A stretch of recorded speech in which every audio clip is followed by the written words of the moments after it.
Então, boa tarde aí para todos presentes. Agradecer a presença do professor Aires, professor José Adolfo, os demais discentes da disciplina de Seminários 2.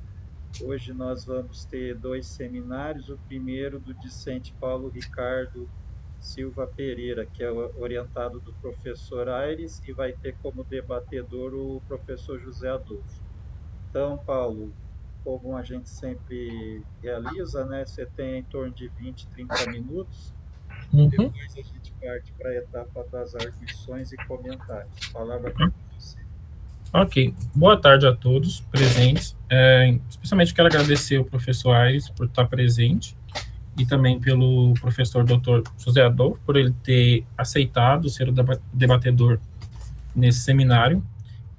Hoje, no meu trabalho em si, ele vai estar falando sobre políticas públicas de alimentação escolar e o fortalecimento da agricultura familiar. E o foco do estudo desse trabalho vai ser nas escolas municipais e também nas estaduais de Rondonópolis. Durante o período de anamnese, em que eu fiz algumas análises, eu pretendo ampliar esse trabalho para algumas outras áreas, mas o foco inicial é esse, no trabalhar as escolas municipais e também as estaduais, e como essas políticas de alimentação escolar elas trabalham. E aí eu trago em foco para essa imagem no contexto para iniciar a discussão.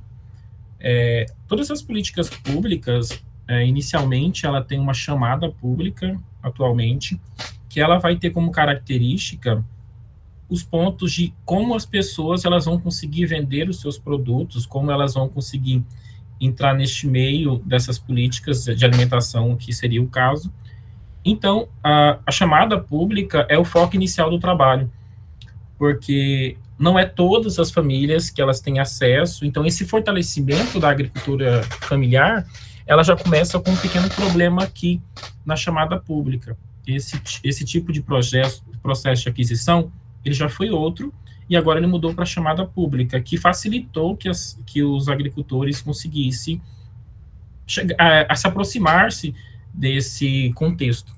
Só que, de base inicial, a gente já tem alguns problemas, que foi o que eu quis buscar na pesquisa, que é entender os agricultores.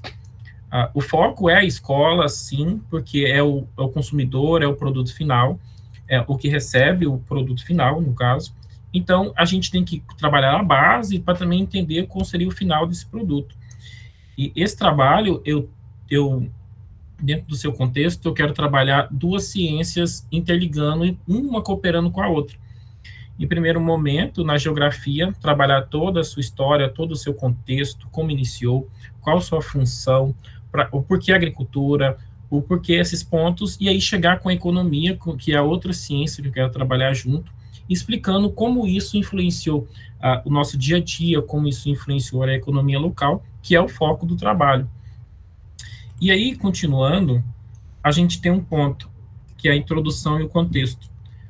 Como a gente sabe, o PENAI, que é uma das políticas públicas voltada à alimentação escolar e também ao fortalecimento da agricultura familiar, ele é uma das maiores políticas públicas de alimentação escolar do mundo. Existem outras, mas no Brasil essa é uma que tem maior característica.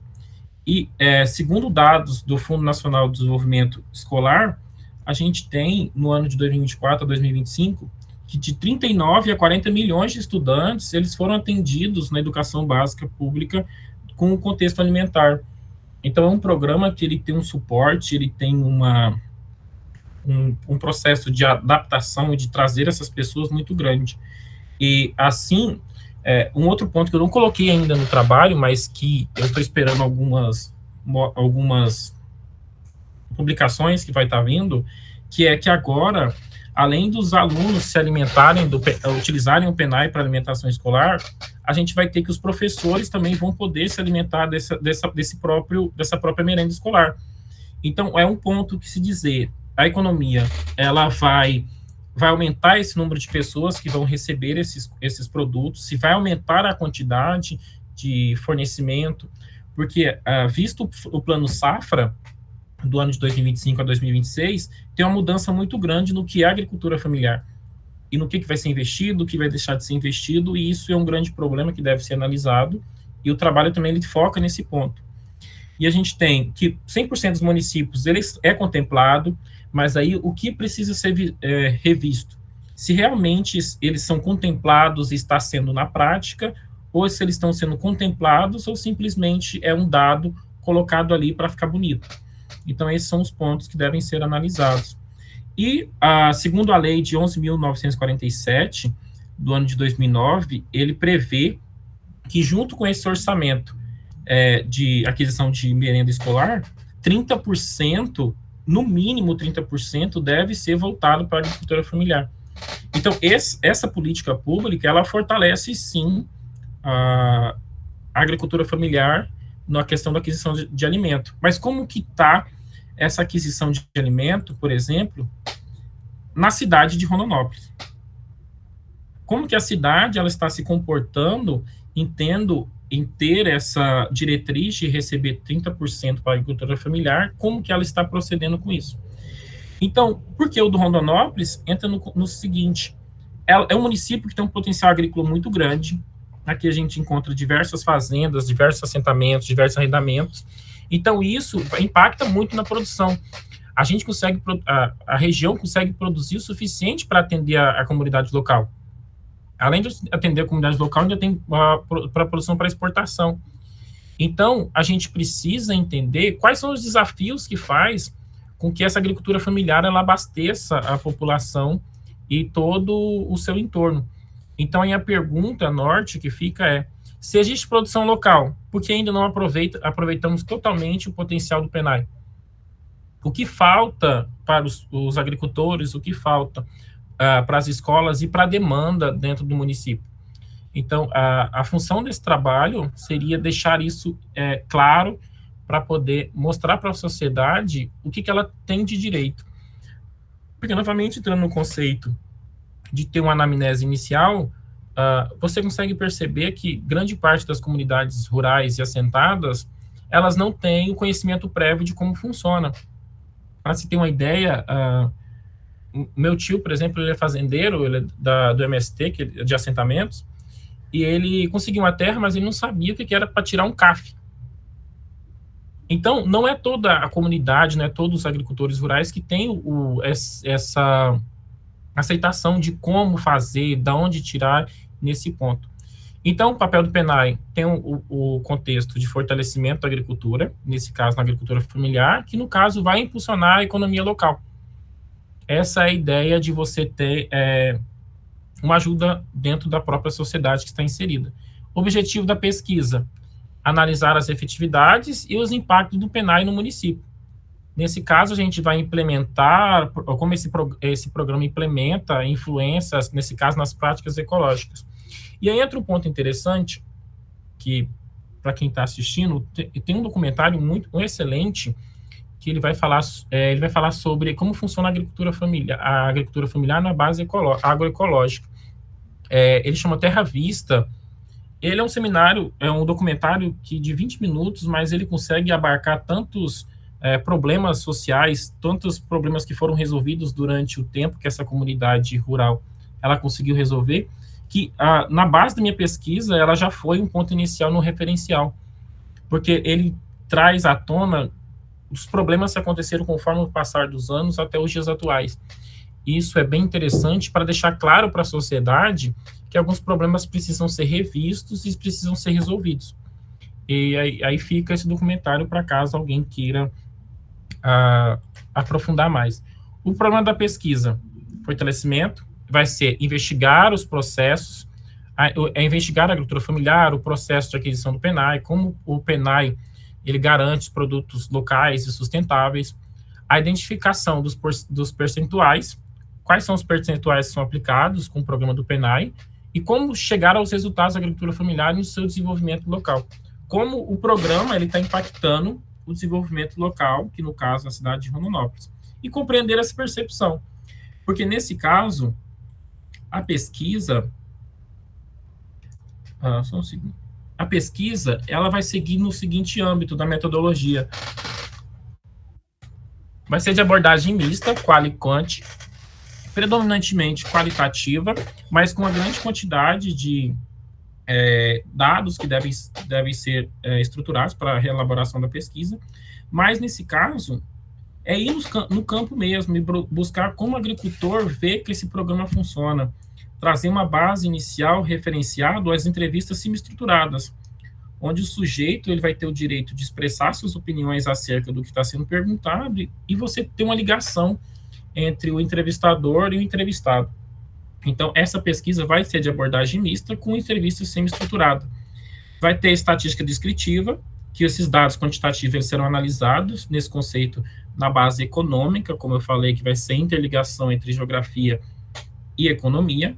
Vai ter o levantamento documental, agora início, vendo todo o programa da alimentação escolar, ele começa em 55 com Café Filho. Então, a gente já vê que o programa ele vem se estruturando conforme os anos. E aí, agora, esse programa, ele complementa a ODS 2, que é um ponto importante para o programa. O programa, ele vai garantir as ODS, nesse caso, a mais impactada vai ser a práticas sustentáveis e a fome mundial. Então, o programa ele já tem essa função, precaver os problemas sociais que vai se ter no futuro. Análise de conteúdo, análise qualitativa, que será realizada por meio das técnicas de análise de conteúdo, focando na percepção e nas experiências dos participantes. Nesse caso, os participantes vão ficar com os seguintes questões, os seguintes aspectos. Primeiro, como as escolas compram, onde travam nesse contexto da compra e quem participa. Nesse caso, quanto de orçamento vai para a agricultura familiar, porque, novamente, no início base, abrindo o leque das possibilidades que podem ocorrer durante a criação do trabalho, a gente já vê que as escolas elas não sabem como isso funciona, as escolas não sabem onde elas compram, o que elas devem comprar ou deixam de comprar. Elas não são instruídas a esse ponto. Grande parte das escolas que eu dei uma olhada, elas não sabem justamente isso. As percepções dos atores, que dizem os gestores, os nutricionistas, os agricultores que fornecem esse alimento. E um dos desafios, não só na agricultura familiar, mas a gente vê nos feirantes que vendem nas feiras aqui, próximo à cidade, que a logística, a qualidade, o armazenamento e a articulação não é possível. Grande parte dos agricultores daqui da cidade, se vai vender na feira, eles precisam de atravessadores. Ou, senão, você precisa de uma ajuda comunitária de todo o assentamento, eles juntarem os seus produtos, levar na casa de alguém e eles levarem para ele. Então, você já consegue perceber um pequeno entrave aqui no início. Então, você precisa deixar bem claro para a sociedade onde melhorar, como melhorar e o que fazer. É um ponto interessante que estava conversando com meu tio, a escola ela fala o tanto que você tem que produzir, só que não busca, você tem que levar, e assim, para algumas pessoas parece ser simples, mas para toda a comunidade em geral não. Não tem um suporte inicial para você iniciar, então é isso que precisa ser deixado claro para o que deve ser resolvido. Impactos sociais, que os efeitos do PENAI, se forem bem estabelecidos, eles têm que promover a inclusão social e garante alimentos saudáveis na escola, fortalece a segurança alimentar, que é o que eu falei da ODS 2. No caso, ele tende a ampliar a igualdade de acesso e melhorar as crianças do futuro. Os desafios locais, o que eu acabei de falar, desafios logísticos, articulação, fornecedores, ainda persistem nesse problema, porque, de acordo com os gestores, é muito mais fácil a gente simplesmente comprar do supermercado, que o supermercado leva na sua casa, lá na escola, quantas vezes você quiser na semana, e isso não é um problema para o mercado. Então, é isso que também precisa ser revisto para poder melhorar esses índices. E aí, o diagnóstico, que é a contribuição da pesquisa, seria um diagnóstico real de como está funcionando o PENAI na cidade de Rondonópolis, identificar os problemas na execução e também no seu potencial. A partir dessas análises, criar uma proposta para poder aprimorar esses problemas, modelo de integração escolar agroecológica e também tem uma base científica através desse trabalho para criar-se políticas públicas locais. Porque, assim, a partir do momento que você deixa escancarado um problema que está acontecendo, é possível que esse problema seja resolvido de alguma forma. Os problemas, a partir do momento que eles são vistos, eles precisam ser revistos e resolvidos. Impactos do PENAI, que são os impactos positivos que esse trabalho ele precisa fazer com a implementação de uma maior característica do PENAI em Rondonópolis, que seria o aumento da renda da agricultura familiar, alimentos mais frescos, também diversificados na escola, desenvolvimento econômico local, porque, assim, se você investe dentro da sua sociedade, dentro da sua região, você consegue fazer uma troca ali de trabalhos, você consegue serviços, aumento de serviços, aumento de contribuições. Redução da pobreza rural, educação alimentar e nutricional, vai ter um processo de sustentabilidade ambiental, tendo em vista que a maioria dos agricultores familiares, eles fazem um processo de monocultura. Então, essa monocultura, ela dá uma ajuda, de policultura, desculpa, no caso, para poder fazer uma distribuição, uma análise mais sustentável e mais agroecológica. Isso também vai ter um fortalecimento comunitário. Isso final de semana a gente teve um trabalho sobre a incubadora social e a gente conseguiu ver uma horta comunitária na Grota Seca. E aí você vê que você tem um fortalecimento comunitário dentro de uma própria sociedade. É uma iniciativa privada que tem as pessoas ali próximas que fazem essa ajuda, mas entra no conceito comunitário, porque, assim, não visa lucro, mas visa mais uma ajuda dentro daquela própria sociedade. E aí a gente tem o referencial teórico. Inicialmente, eu trago a base legal, que é a Lei 11.947 de 2009, que tem a garantia de mínimo 30% para a agricultura familiar. Eu trago o autor inicial, Abromavai, de 2010, que ele vai ter um ponto de falar sobre o desenvolvimento territorial. Como funciona o território, quais são os contextos, os desafios das políticas públicas, e eu também trago Schneider, que ele vai analisar as singularidades da agricultura familiar. Juntamente com Trinches, ele faz uma reconexão entre produção e consumo que foi promovido pelo PENAI. Então tem essa junção, produção e consumo, onde é consumido, como é vendido e como se fazem essa interação. Então, a gente vai destacar vários fatores estruturais e também o que influencia a sua discussão. E Miranda traz os limites e os potenciais que o PENAI pode ter dentro da sociedade. Tem um trabalho muito interessante de um artigo que ele faz uma divisão, utilizando 3 cidades mineiras para poder fazer essa junção de como está funcionando uma e como está funcionando no outro. Essa interligação, essa comparação é bem interessante, porque consegue perceber que as cidades maiores, elas têm muito menos, no caso, inserção dentro da política da agricultura familiar, e quando as cidades menores, elas têm a maior compra. Então, esses trabalhos, eles trazem essa singularidade. A síntese teórica, o PENAI articula educação, saúde, economia local e também o desenvolvimento rural.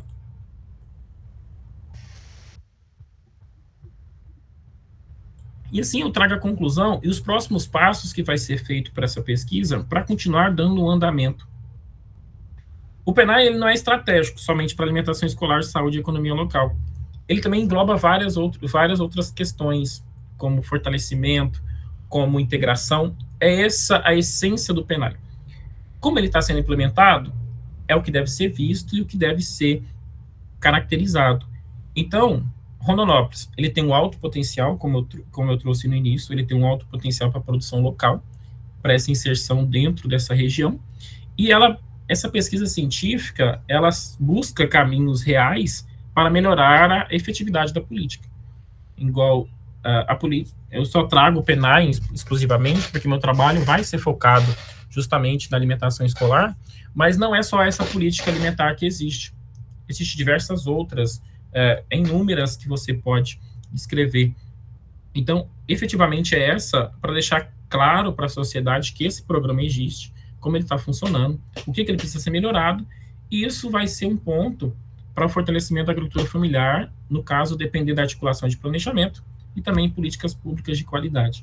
O foco inicialmente é esse, é trazer quais são os problemas que são enfrentados, como esse programa ele está influenciando dentro da agricultura familiar da localidade, e pretende-se, com essas análises próximas, se caso tiver mais conteúdo a título de comparação, crescer para uma micro-região, porque assim a gente vai ter análises comparativas de saber como uma cidade, por exemplo, de Pedra Preta, de Jaciara, outras cidades próximas também fazem parte desse programa e como elas se comportam com isso, como elas estão ajudando seus agricultores, como ela está ajudando a economia local, e vai partir desse pressuposto.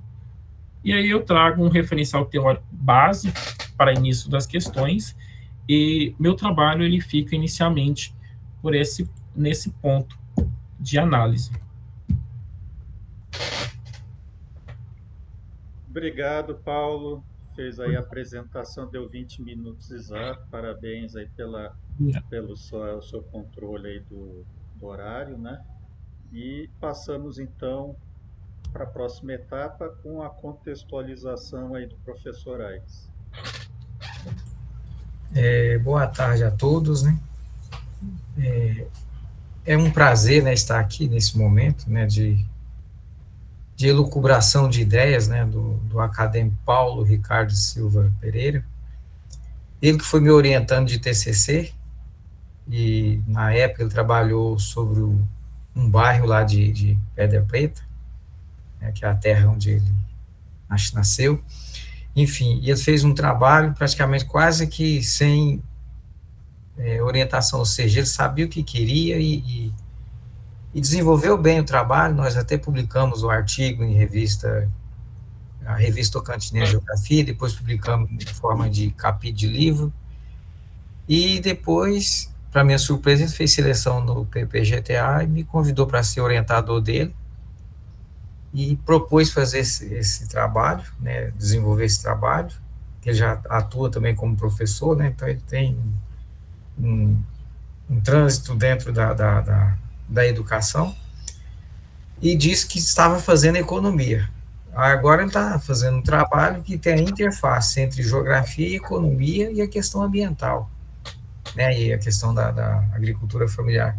Eu acho interessante, né, quando ele fala de cooperação, né, a gente poderia dizer de interdisciplinaridade, né? Trabalha com a questão da interdisciplinaridade entre geografia, economia e a própria questão ambiental, né, que é o desenvolvimento sustentável e tal, e já está bastante, entre aspas, avançado, né, pelo que ele apresentou aí, e vamos trabalhar junto até concluirmos esse trabalho. De repente, antes de concluir, tentar fazer algum artigo para publicar, enfim, e contando aí com a colaboração do professor José Adolfo, que é um perito nessa área, né, da geografia, por exemplo. Ele tem trabalhado aí há muito tempo com esse tema, né, e a gente acompanha, direto ou indiretamente, o trabalho dele. Eu acho que vai nos ajudar a contribuir aí com o trabalho do Paulo, e agradecer também ao professor Luiz Otávio, né, pela confiança de estar no programa. Quando eu estou falando de estar no programa, foi 5 anos tentando entrar no PPGEL e não me deixaram entrar. Aí mandei o pedido na terça-feira para o PPGTA, quando foi na sexta-feira já tive o ok positivo. Então, muito obrigado, Luiz Otávio, né? E a gente vai estar aí fazendo o que puder para ajudar a consolidar o PPGTA, de repente trazer um doutorado, enfim. Muito obrigado, era isso que eu gostaria de falar. Obrigado, professor Aires, aí pela sua fala, né? Foi uma possibilidade bem interessante a sua entrada no programa, com a sua área, né, de planejamento urbano, inclusive a disciplina, né, que o professor ministra todo ano. Então, para nós é bem importante e a gente agradece aí seu interesse, sua dedicação. Professor José Adolfo. Boa tarde a todos que estão presentes na sala, no seminário de hoje. Quero inicialmente agradecer o convite para estarmos aqui analisando o projeto, que já se encontra já bem desenhado, e estou satisfeito, né, com a temática, né. O Paulo a gente já conhece um pouco, tem uma potencialidade natural aí bastante interessante, acredito que haverá um bom fruto aí na pesquisa científica que eles propõem, né. Realmente trabalho já há alguns anos com agricultura familiar, né. A gente provou, a partir especificamente de projeto de extensão, lá em 2008, né, e aí provamos dessa água, dessa energia do produtor, principalmente do pequeno, e não largamos mais, né, dessa área e desse público, né. PNAE, para mim, ainda é algo novo, em termos de pesquisa, em termos de leituras, então, com certeza, a gente aprende também, né.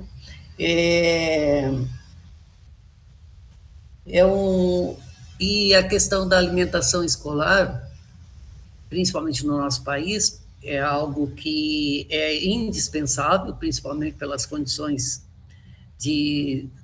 socioeconômicas, né, das famílias. Hoje, uma grande parcela de alunos, né, necessitam dessa refeição na escola, para muitos deles sendo a única do dia, em condições razoáveis, né, de nutrição, né. Então, e também, já caracterizando melhor o PNAE, é uma política importantíssima, né.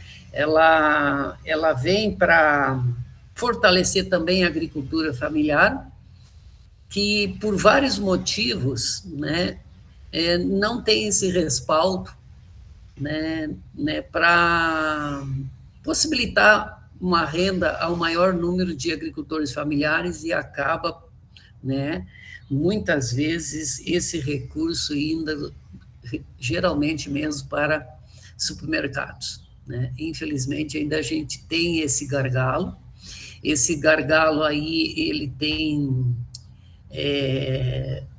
um contexto bastante ampliado para se discutir, se ver as razões, né. É uma problemática bastante extensa, você jamais vai encontrar um único motivo, uma razão para isso, né, mas, na verdade, é uma realidade, uma situação que a gente, geralmente, a partir da ciência, a gente denuncia algumas coisas, aponta algumas coisas, e, às vezes, isso aí, dentro de algum tempo, vai ser um germe de uma política pública ou de mudança de comportamento, às vezes, do produtor, de comportamento do gestor na escola, enfim, vai trazendo conexões para que o diálogo, principalmente, ocorra, né, desde a produção, desde o produtor até o pessoal da escola, né, que vai comprar esses alimentos, né. Então, e é um tema interessante, tem a sua valia, tem a validade, né.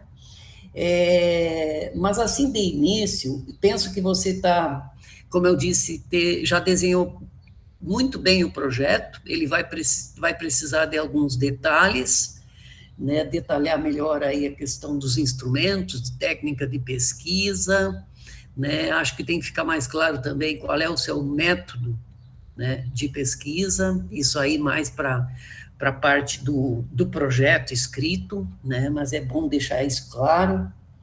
E aí, todo projeto, toda investigação, né, deve partir de uma situação-problema, uma questão que você queira resolver. E, na questão que você já tentou cercear, rodear, recortar ela, eu acredito que a questão-chave, e aí, na sua fala, você, pelo que eu ouvi, você mais ou menos, você falou sobre isso, talvez, não sei nos slides, né, ou no seu texto do projeto está mais claro, Mas acho que o norte mesmo está, porque, e na sua fala está, nos slides que eu não vi, mas porque os agricultores familiares de Rondonópolis não estão participando, né, dessas chamadas, né, e comercializando seus alimentos, seus produtos para alimentação escolar via PNAE. Tá? Eu acho que essa é a questão-chave. Tá? Bom, um alerta, Paulo, que eu acho que você tem que já desde o início começar a observar, é o seguinte: você vai ter que vincular, integrar mais na sua temática, minimamente, alguma discussão sobre os recursos naturais envolvidos nessa produção agrícola dos agricultores familiares para a produção de alimentos que vai para a merenda. Por quê? Para poder ter uma justificativa perante a nossa linha de pesquisa. Tá? Porque senão vai ficar uma discussão, claro que com validade, com importância, né? Mas mais da rotina da questão da alimentação escolar, né? Desde a questão das chamadas, a nível de escola, essa problemática toda, mas não vai discutir essas condições estruturais de recursos naturais envolvidos nessa produção de alimentos lá nas propriedades familiares. Tá? Então, minimamente, por exemplo, e aí eu acho que você pode fazer um rastreamento, pegar alguns produtores que estejam hoje ofertando alimentos aí na PNAE e rastrear, né? Fazer uma entrevista lá com os produtores, ver como é que essa produção está utilizando, principalmente solo, água, questão da biodiversidade, fauna e flora, que tem a ver principalmente com a produção mais sustentável, né? Porque hoje aquilo que o agronegócio diz que é sustentável, matando os bichinhos, né? Eu acho que morre aí essa questão dessa sustentabilidade. Para mim, a questão essencial para dizer se é sustentável ou não é: você valoriza ou não a vida? Seja do ecossistema, dos outros seres vivos na produção, ou você quer matar uma multiplicidade de seres vivos para poder prosperar e evoluir a partir de um recurso de um único cultivo, como está posto hoje essa nossa agricultura empresarial aí do agronegócio, né? E aí na agricultura familiar, eu acho que de repente você pode começar com esse rastreio, tá? Desses recursos, como que eles percebem e valorizam, né, a gestão desses recursos lá no nível de propriedade. Porque aí esse alimento, ele já não é um alimento produzido sem esses cuidados, não é? Então, aí esses cuidados são essenciais para a questão do alimento sustentável, mais saudável, né? E a chamada segurança alimentar, né? Então, é um alerta principal para que você integre minimamente alguma coisa desses recursos, água e solo principalmente. Basta, se você trabalhar com eles, discutir junto aos produtores o valor que eles têm, a importância, que condições que eles acham que devem produzir, tá? Basicamente, vamos dizer, pelo menos desses dois recursos aí, desses meios de produção, né? Os meios físicos, né?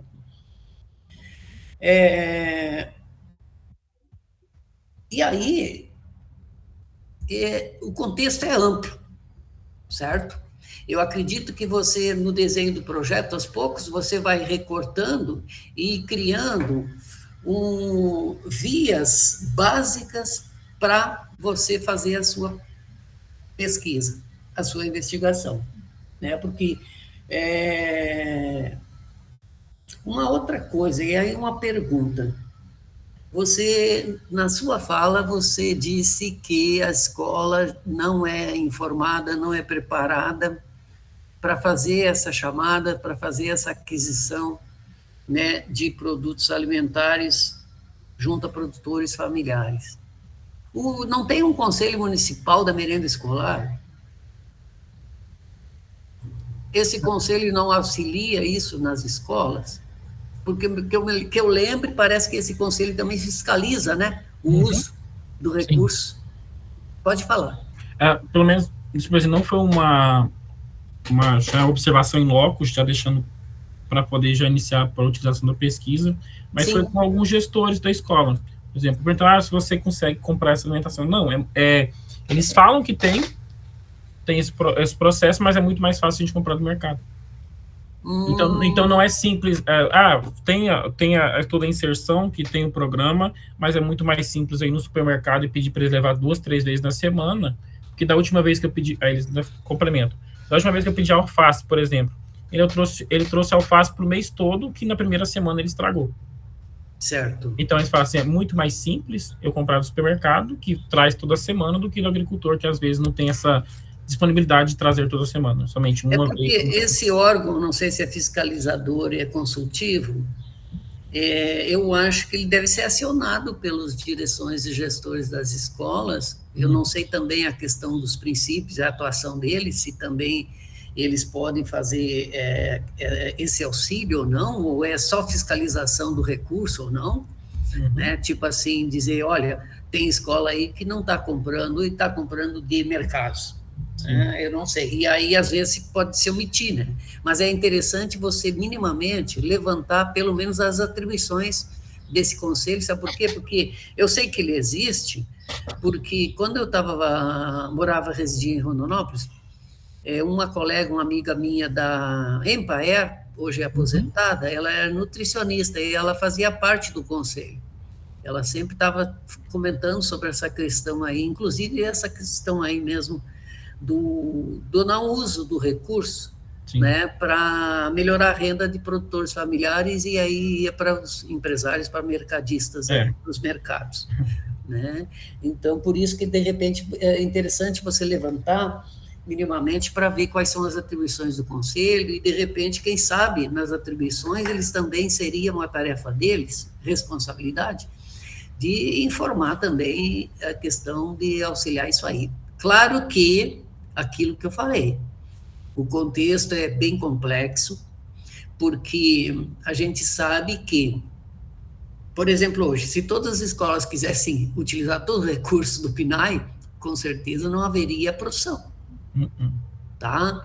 Bom, aí vai perguntar para o produtor, por que não produz? Aí vem toda aquela conjuntura, né, toda aquela falta de infraestrutura, toda a questão, aí inclusive vai vir para algumas comunidades e algumas propriedades a questão da água, tá? Principalmente hortaliça, sem água você não produz, não é?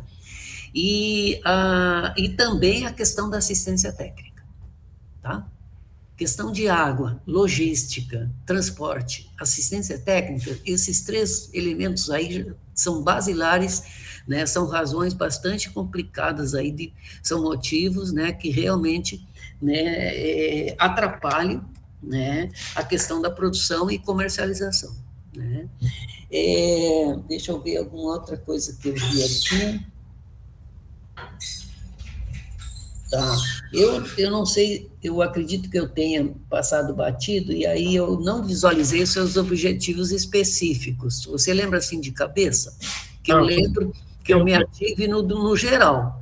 Eu coloquei coloquei no slide mais no geral, mas no específico, seria aquele como eles fazem a aquisição do alimento, como identificar os percentis, no caso dos recursos, como eles estão sendo aplicados, a percepção dos gestores, se eles estão sendo fiscalizados, e esses pontos, os desafios que ocorrem para essa integração, e também, no caso, sugerir as estratégias, que seriam as propostas para poder melhorar o programa, ou poder implementar de alguma forma. Sim. Tá. Então, não, eu acho que é isso aí, tá? Você está aí. Bom, eu acho que minimamente tem esses 2, vamos dizer, subconjuntos de participantes de pesquisa, que seria o termo correto hoje com a questão da comissão de ética, participantes, né? Para serem entrevistados. Sim. Os produtores e minimamente os gestores da escola. Pronto. Eu acho que esses 2 grupos aí você já pode se preocupar com a questão de entrevistas, né? E aí,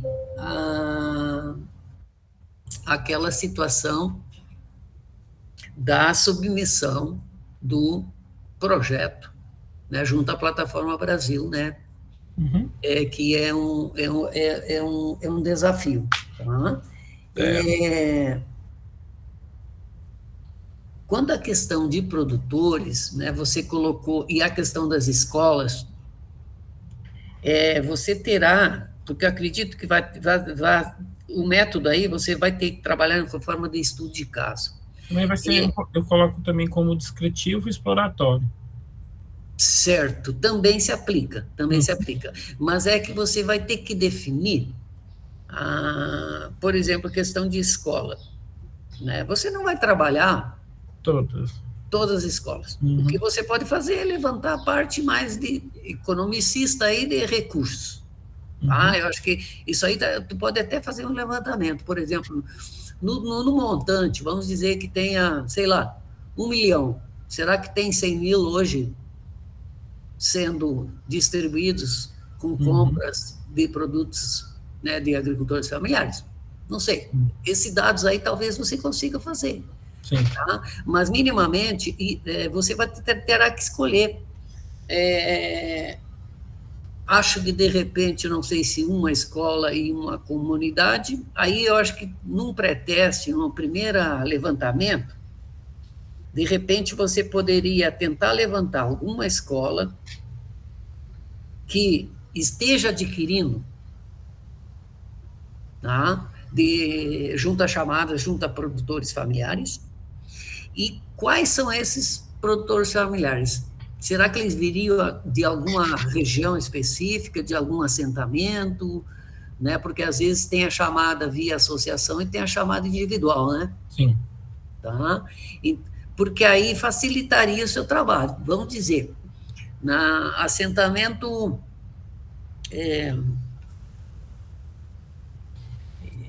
Chico Mendes. Vamos dizer que de lá tem 3, 4 ou 5 produtores que, né, vendem seus produtos para o PNAE, para a alimentação escolar. E aí você descobriria quais são as escolas. Né? Naquela ideia do fazer minimamente o rastreio, aquele que eu falei. Tá? Porque você não vai ter, não tem como estender mais a análise, aí, né, mais entrevistados, mais participantes, tanto em número de escolas como agricultores familiares. Se você conseguir identificar no primeiro momento essa cadeia, né, essa logística, essa rota, eu acho que por aí você consegue fazer a sua pesquisa. Sim. Tá? Te facilita, tá? E você consegue observar o que você quer observar e levantar da pesquisa. Né? Por exemplo, lá na produção, a gestão satisfaz a linha de pesquisa. Né? E também um dos ODS, produção sustentável. Depois, na outra ponta, na escola, né, a questão da compra em si, do alimento saudável para a merenda escolar. Tá? Então, eu acho que pode... É uma ideia para você começar a pensar. Sim.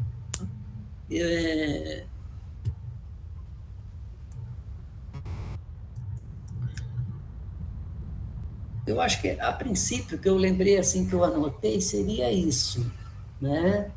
Observando essa questão de trabalhar com a questão da gestão, percepção dos recursos naturais na produção, tá? E essa questão também da importância e fortalecimento da agricultura familiar, tá? Além do fim maior, que é alimentos mais saudáveis, com segurança alimentar, para os alunos nas redes escolares. Sim. Eu acho que, assim, no primeiro momento, eu acho que seria isso que eu observei, tá? Acredito que, assim, os primeiros rascunhos, os primeiros esboços, é assim mesmo que começa o projeto, e aí ora você vai recortando, ora detalhando, né? Pontuando, você tem algumas leituras, os seus autores, a princípio, são bastante recomendados, são nomes expressivos nas temáticas, nos conceitos que você vai precisar. Tá? O Schneider hoje está trabalhando muito com cadeias alimentares hoje, sistemas agroalimentares, né? Mas ele discute a questão e continua ainda com o pano de fundo aí da agricultura familiar, com certeza, e essa questão da segurança alimentar hoje, né? Então, esses nomes aí que você já citou, né, também são adequados e bem escolhidos. Ok. Acho que é isso da minha parte. Né? Não sei se você, se tiver alguma dúvida, né, de repente, pode ficar à vontade aí para a sua fala. Tranquilo. Não, por enquanto as colocações que o senhor falou está bem condizente com o que eu pretendo fazer análise. Então, como fazer, igual o professor falou, ser uma pesquisa interdisciplinar é bem interessante, vários olhares, olhar para o produtor, olhar para a escola, olhar para as práticas que estão sendo feitas para poder fazer o cultivo desse produto. Então, é bem importante essas colocações para rever alguns pontos que devem ser priorizados, igual criar o recorte e aprofundar em cada questão da pesquisa. São colocações muito boas. Eu agradeço o senhor por esses pontos que eu vou aprofundar para trabalhar melhor neles. Certo. De momento, acho que era isso. Ok, muito obrigado. Professor Aires, pode falar. Agradeço imensamente, né, as contribuições do professor José Adolfo e Iris Tusa. É, como sempre, extremamente ponderado, analítico. E aí, eu fui anotando aqui todas as suas falas, né, depois eu passo para o Paulo Ricardo, que de repente ele não conseguiu pegar tudo, eu anotei tudo, e todas são extremamente importantes. Aí eu pensei duas questões aqui em relação à agricultura familiar.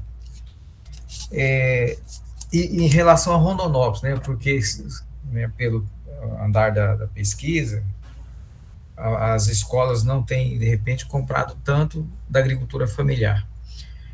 Para começar, acho que um dos problemas que a gente enfrenta aqui na região de Rondonópolis é a estrutura fundiária, que está baseada em grandes propriedades, né? É a cidade hoje que é município hoje que se engloba no processo do agronegócio, né? Muita pecuária também. E os assentamentos, eu conheci de perto já lá em Guiratinga, na divisa Guiratinga com São José do Povo, na fazenda do Neto ali. Inclusive o rio Bareal, que divide São José do Povo e Guiratinga, passa no fundo desse assentamento. E esse assentamento tinha 600 hectares, aliás, a fazenda tinha 600 hectares, e eles dividiram para 60 famílias, cada um ficou com 10 hectares.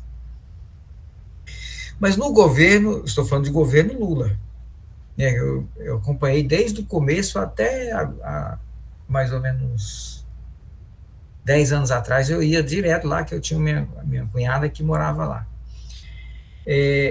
O incentivo que o governo deu na época, ele deu o dinheiro de construir um banheiro, depois deu o dinheiro para construir uma casinha de alvenaria, e deu a sementinha que eles diziam, eu acho que era 2 novilhas. Ao invés de incentivar a produção de quiabo, que lá produz demais, é terra preta, é terra boa a produção, produzir quiabo, abóbora, enfim, hortifruti granjeiro, o próprio governo, que poderia estar incentivando isso, deu dinheiro para comprar gado. Então, o pequeno produtor hoje, né, já vai para a zona rural, volta para a zona rural, com espírito de grande produtor de carne. Só que o grande produtor de carne, ele vende caminhões e caminhões de gado para o frigorífico, direto. Agora, o pequeno, ele vai ter que juntar 3, 4, 5 pequenos produtores ali para vender. Aí o gado fica mais barato, até nisso ele perde. Então, eu acho que a estrutura fundiária é um problema, no caso de Rondonópolis, região de Rondonópolis aqui, e a política de incentivos à agricultura familiar também. É outro problema, questão em relação à produção mesmo, né? E muitos, quando produzem, utilizam dos mesmos métodos do grande. Veneno, veneno, veneno e veneno. E eu tenho um exemplo que contradiz a tudo isso, mas aí foi questão de conquista mesmo. O Quilombo mata cavalo lá em Nossa Senhora do Livramento. Ali sim se produz produtos orgânicos, né? As pessoas, eles dividem a grande área que eles têm lá por família. Cada família faz a sua produção individual ali, familiar, mas eles utilizam também a questão lá do mutirão, né, aquela grande sede, né, fazenda, né, entre aspas, todo mundo vai lá e ajuda a limpar a fazenda do Zé, o sítio, a produção do Zé, depois vai lá no do Pedro e faz a mesma coisa, e assim eles vão revezando. E eles deixam 3 partes da área em descanso.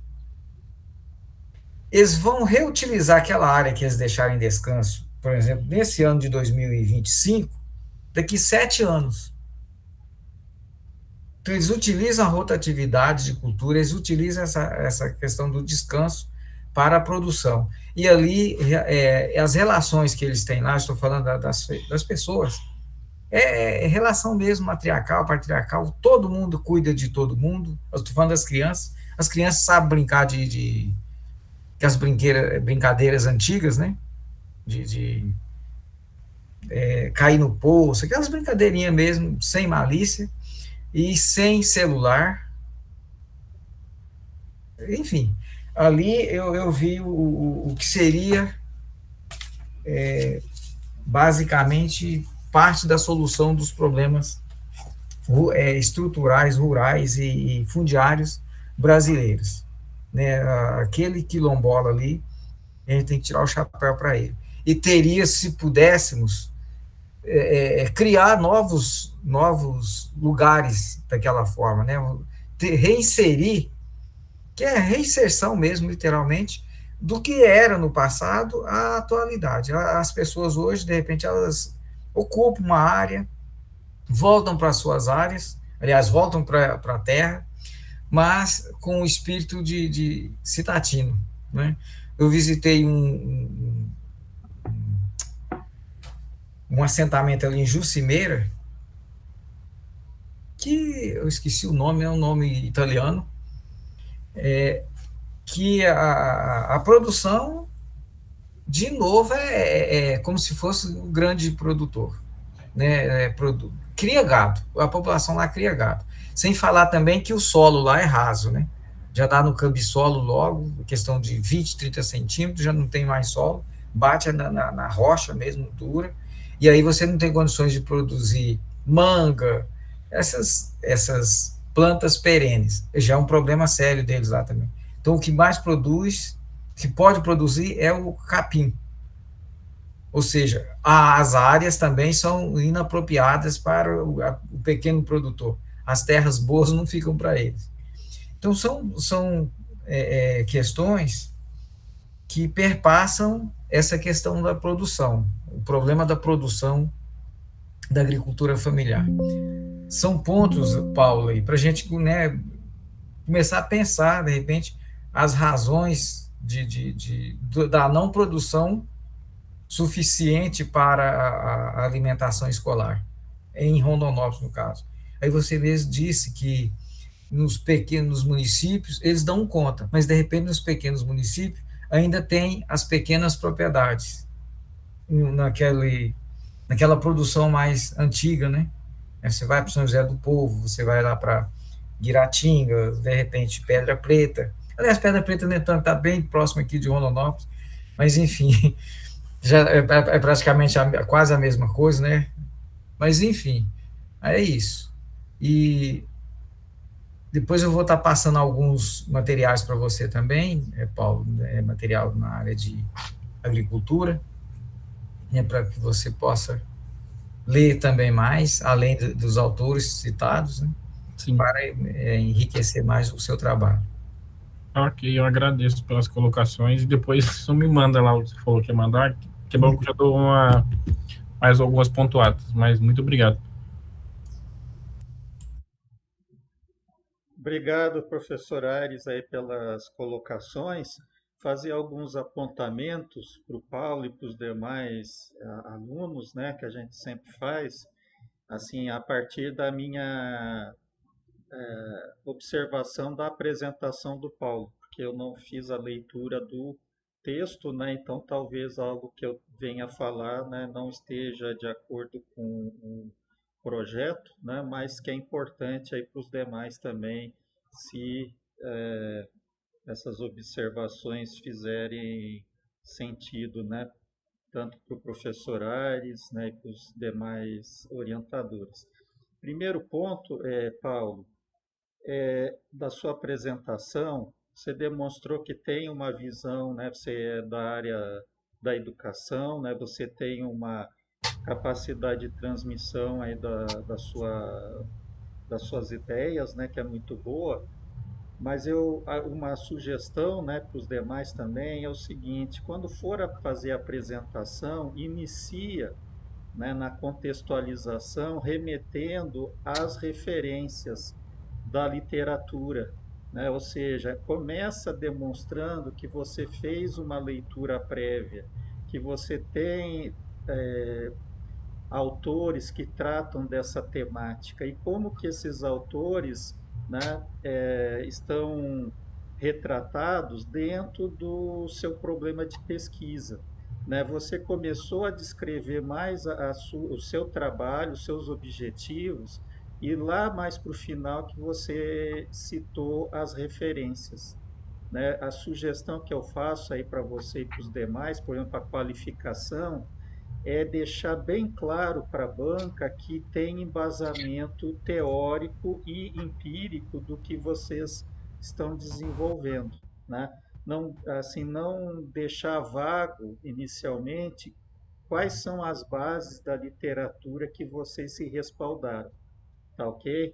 Então seria inverter a ordem, começar mais citando o que, que a literatura trata, quais trabalhos tratam do PNAD, será que tem trabalhos que estudam o PNAD aqui no Centro-Oeste, aqui em Mato Grosso, né? Vai fazendo essa revisão, né, de forma sintética, dois slides, três slides rapidamente, que aí você mostra para a banca que você, né, que vocês, né, no geral todos, vocês estão bem respaldados, tá? Aí depois você começa a entrar com o seu enquadramento, o seu recorte, tá certo? Ok. Outro ponto que o professor José Adolfo comentou, que eu acho que é importante, que é o seguinte: o nosso mestrado é na área de ciências ambientais. Então, as dissertações necessariamente têm que ter foco na questão ambiental.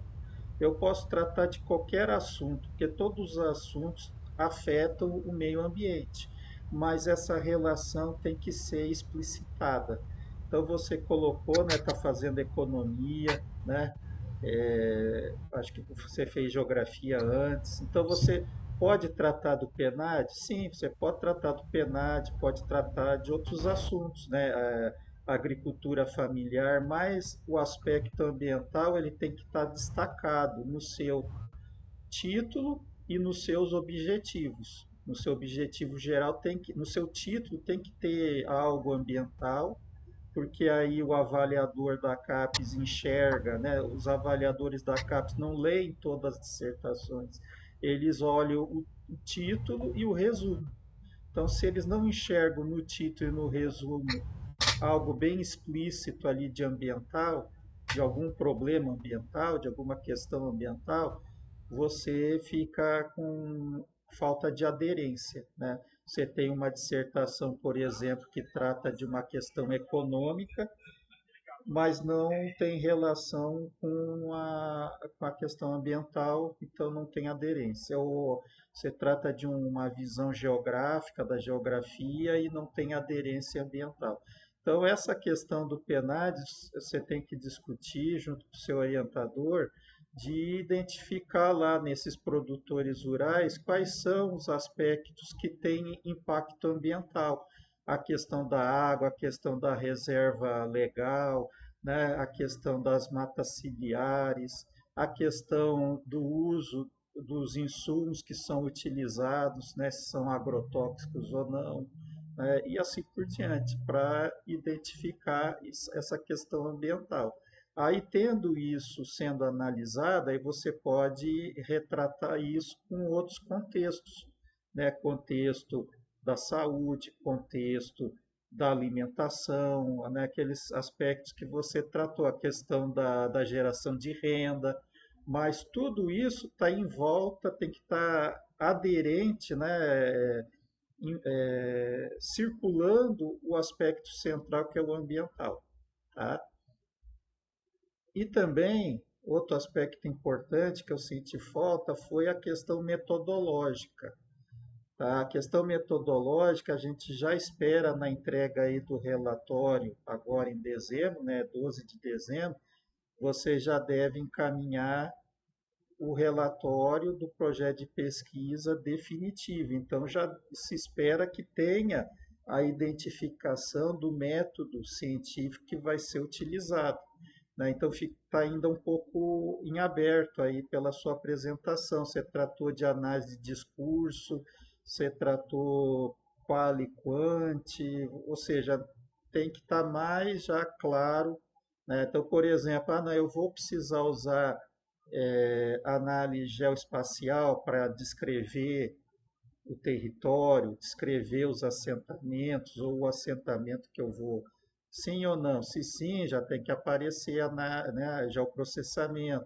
Eu vou fazer pesquisa com roteiro de entrevista? Vou. Então, já tem que estar claro qual tipo de roteiro que eu vou utilizar, né? Vão ser questões abertas, questões fechadas, vai precisar da autorização do comitê de ética, e o comitê de ética, para você conseguir rodar isso aí no segundo semestre do ano que vem, você tem que já deixar de forma de precaução uns 6 meses antes de processo de comitê de ética. Então, por exemplo, já tem que se planejar a ter o projeto já o mais fechado possível para você encaminhar para o comitê de ética, porque lá você vai ter que mostrar o seu roteiro de entrevista, onde você vai fazer a entrevista, qual é o público-alvo, né? Então, isso aí tudo a gente já está em dezembro, tem que ser tudo rápido. Se você tentar fazer a pesquisa em loco, né, com pessoas, e no segundo semestre quiser enviar isso aí em maio, junho, já não vai conseguir fazer. Vai estourar o prazo para a sua defesa, né? Não estou nem dizendo de qualificação. Se quiser fazer isso para qualificação, então você já, né, vai precisar fazer bem rápido isso aí, tá? Encaminhamento para o CEP. Tá? E finalizar, né? A questão que aí você, como eu não sei se você está finalizando, você está em qual semestre do curso de economia? Estou no quinto. Quinto, então você está ainda, vai para o sexto, né? Tem o sexto, sétimo e oitavo. Então, assim, é uma questão que eu já comentei aqui antes. Nós todos, né, temos nossos objetivos, nossas obrigações, né, profissionais, familiares, né, com a comunidade, ou no seu caso, acadêmico, está fazendo economia, está fazendo mestrado, tem o seu trabalho, né? Então, assim, aquela situação de que é necessário priorizar, porque o mestrado vai exigir bastante para conseguir cumprir né, os prazos, né? Então, assim, o curso de economia eu acho bastante pesado, porque são todos os dias tem aula, né? Então é uma situação que vai ter que se dedicar muito para tentar levar as duas coisas ao mesmo tempo, né? Uma possibilidade que você poderia pensar é tentar, já que vai fazer essa pesquisa, essa dissertação, né? Você vai para o sexto semestre, daqui a pouco você já vai estar fazendo TCC. Se você conseguir, né, já antecipar e fazer algo casado, te facilitaria lá na frente, que você vai estar fazendo o sétimo semestre e o oitavo no momento de estar defendendo aqui a dissertação. E aí vai gerar um grande esforço aí que você vai ter que despender, e quanto mais você conseguir, né, caminhar, né, tendo sinergia das duas coisas, melhor, né? Ou pensar em trancar o curso de economia e depois finalizar mais para frente. É uma questão que você tem que pensar, né? Porque realmente é bastante difícil fazer tudo isso ao mesmo tempo, tá?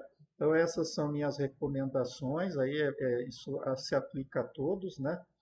E passo a palavra para o professor Aires e o Paulo para fazer suas considerações.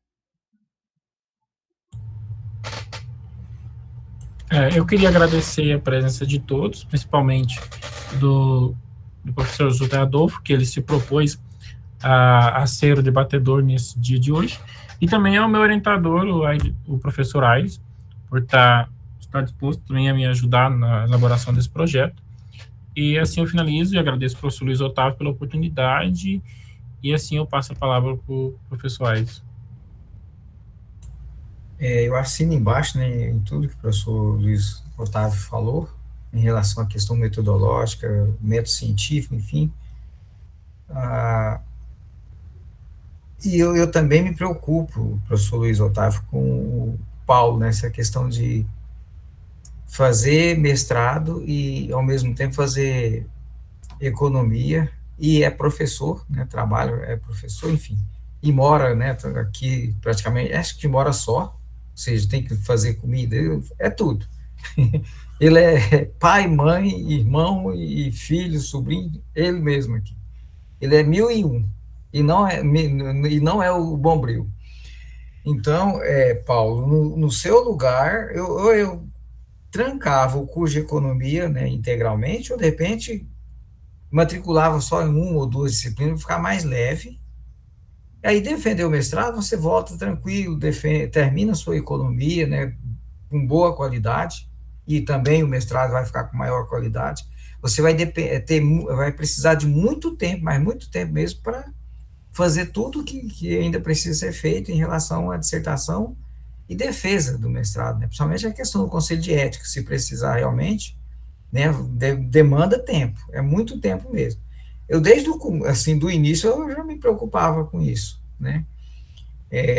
No meu lugar, eu não faria isso, não, ou seja, fazer economia e mestrado ao mesmo tempo.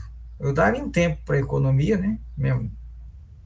Nem Deus fez o mundo num dia só, e aí faria, de repente, uma ou duas disciplinas de economia, ia fazendo uma ou duas disciplinas, matricularia só em 2 ou 3 disciplinas. Se precisar de fazer um novo reingresso, você faz, sem problema nenhum. Hoje está fácil de entrar na universidade para cursar esses cursos, né? Mas aí para fazer um mestrado com maior qualidade. Lembrando que há possibilidade de 2027 termos, né, professor Luiz Otávio, um doutorado, né, com a união da Universidade Estadual de Mato Grosso com o PPGTA. Então, você já pode estar até pensando nisso também, que é a questão de crescimento na vertical, né? Você faz uma graduação, mestrado, doutorado. E o crescimento horizontal, você pode pode ir levando aos poucos, sem correria, entendeu? Então, nesse sentido, acho que diminuir o número de disciplinas. É claro que você termina esse semestre normal, né, já está finalizando, e semestre que vem você matricula uma ou duas disciplinas só, aquelas disciplinas menos pesadas, que todos os cursos têm as disciplinas mais pesadas e as menos pesadas, matricula nas menos pesadas ali, e só em 2, por exemplo, e o tempo que você tem os outros 3 dias se dedica ao mestrado, né? Então, acho que é melhor fazer isso. É um conselho que eu abraço de mãos, pés e, enfim, de cabeça, né? O professor tocou num assunto super interessante.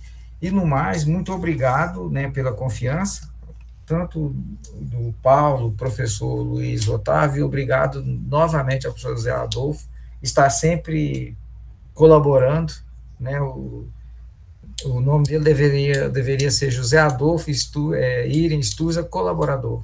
Né? Ele colabora com tudo, está sempre disponível, né, para nos ajudar em tudo. Né? Desde a época que foi meu professor lá nos anos 90 até hoje. Né? E continua com certeza. Meu muito obrigado, e obrigado a todos aí que estão presentes também assistindo, os alunos, né? É sempre bom, acho que é um aprendizado para todos nós. Eu estou aprendendo todos os dias no PPGTA, então, é aí que estou aprendendo mesmo, né? Que é aluno de economia, aluno de direito, alunos de administração, e a gente só aprende. Muito obrigado a todos. Obrigado. Então, encerramos ali esse seminário e vamos para o próximo.